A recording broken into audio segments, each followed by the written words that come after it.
안녕하세요. 아리스토텔레스의 아이쌤이에요. 네, 시즌2로 돌아온 아리스토텔레스. 아리스토텔레스와 함께 우리 수학 사고력이 발휘되는 시간을 한번 가져보도록 합시다. 네, 오늘의 문제를 한번 확인해 볼까요? 여러분들 혹시 이런 벌집 모양을 좀 본 적이 있나요? 벌집 모양이 이렇게 육각형처럼 생겼는데 이게 어떤 문제인지 한번 보도록 하겠습니다. 벌집에서 벌이 이동할 때 1번 구멍에서 시작하여 오른쪽으로만 이동할 수가 있다. 만약 벌이 1번에서 9번까지 이동해야 한다면 이동할 수 있는 방법의 가지수는 얼마나 될까? 이런 문제입니다. 아유, 화살표도 많고 정신없는 문제네요. 아무래도 문제를 파악하기 위해 신경을 좀 써야겠죠? 문제가 가지고 있는 조건을 혹시 이해했나요? 벌집을 이동할 때 위든 아래든 상관없이 오른쪽 방향으로만 가면서 가장 높은 수에 도달하는 경우의 수를 찾는 문제인 것 같습니다. 좋아요. 문제를 정확하게 이해했네요. 그럼 어떻게 문제를 해결하면 좋을까요?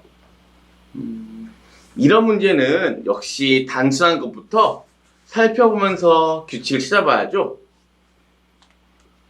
구멍이 두 개 있을 때는 한 가지 경우밖에 없고, 구멍이 세 개 있을 때는 두 가지, 구멍이 네 개 있을 때는 세 가지네요.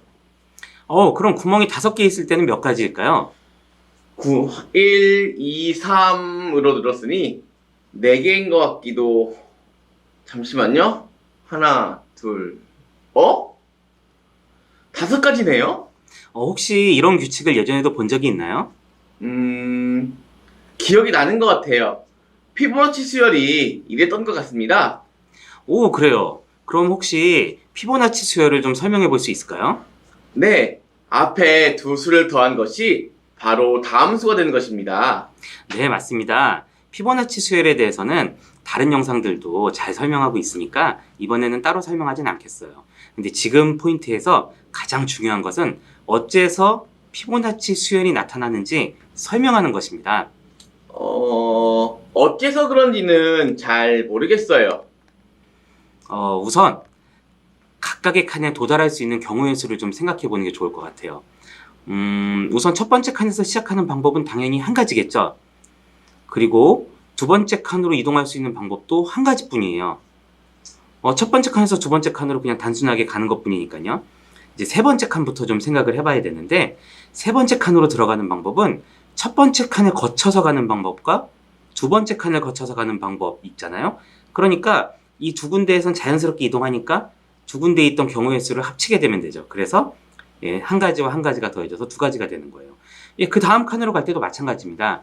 요 다음 칸으로 갈 때도 앞에 있던 바로 전 칸과 전전 칸의 경우의 수를 합쳐서 세 가지. 그리고 그 다음 칸으로 갈 때도 두 가지 경우를 합쳐서 5가지. 이런 식으로 돼서 피보나치 수열의 모습이 나타나는 거겠죠. 그럼 한번 계속 확인을 좀 해볼까요? 다음 칸은 8번. 그 다음은 5 더하기 8이 돼서 13.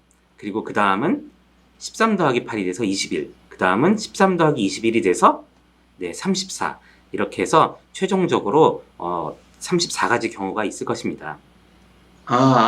규칙만 알아내면 단순한 덧셈으로 쉽게 풀 수 있네요. 근데 우리가 이런 쉽게 풀었던 문제를 단순히 그런 것에서 종료하는 거에 그치지 말고 다른 문제로 한번 좀 변형해서 좀 풀어볼 필요가 있을 것 같아요.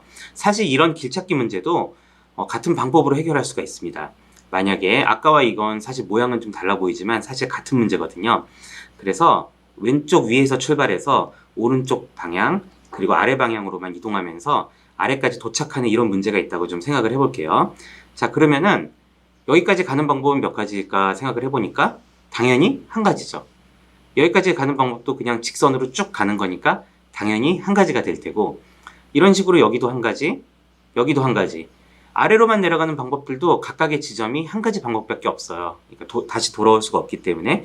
자, 그럼 여기까지 우선 생각을 해본 상태에서 이 위치까지 가는 방법이 모두 몇 가지일까를 좀 생각을 해보면 이 위치에 가기 위해서는 우리가 바로 전 단계에 있던 한 가지와 또 이쪽에 있던 전 단계에 있던 한 가지를 합쳐서 두 가지밖에 나오지가 않는다는 거죠.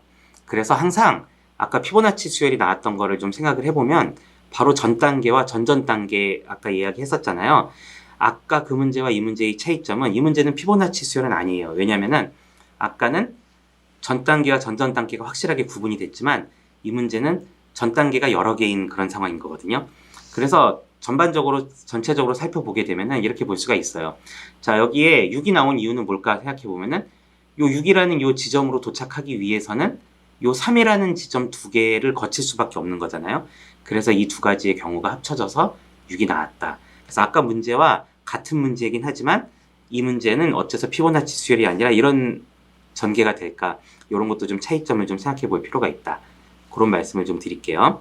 자, 이 문제에서 어쨌든 도착 지점까지 가게 되면은 마지막 도착 지점의 바로 전 단계가 바로 위에 15가지 경우로 왔었고 바로 옆에 20가지 경우로 왔었기 때문에 합쳐서 35가 된다는 것을 알 수가 있습니다.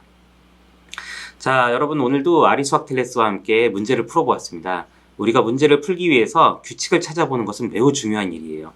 그런데 그 규칙이 왜 나타나는지도 알아보는 것도 굉장히 중요하다는 것을 잊지 말아주세요. 아까 전에 우리가 피보나치 수열이라는 규칙을 맨 처음에 찾았었는데 단순히 내가 알고 있던 규칙이 나타났다 이러고서 끝나는 게 아니라 이 규칙이 왜 나타났을까를 생각해야 되고 아까 두 번째 나타났던 문제도 어떤 차이점이 있는가, 왜 여기는 피보나치 수열이 아닌가 그런 것도 이유를 좀 우리가 논리적으로 좀 생각을 해보는 것이 수학적 사고 증진에 큰 도움이 될 거라고 생각합니다.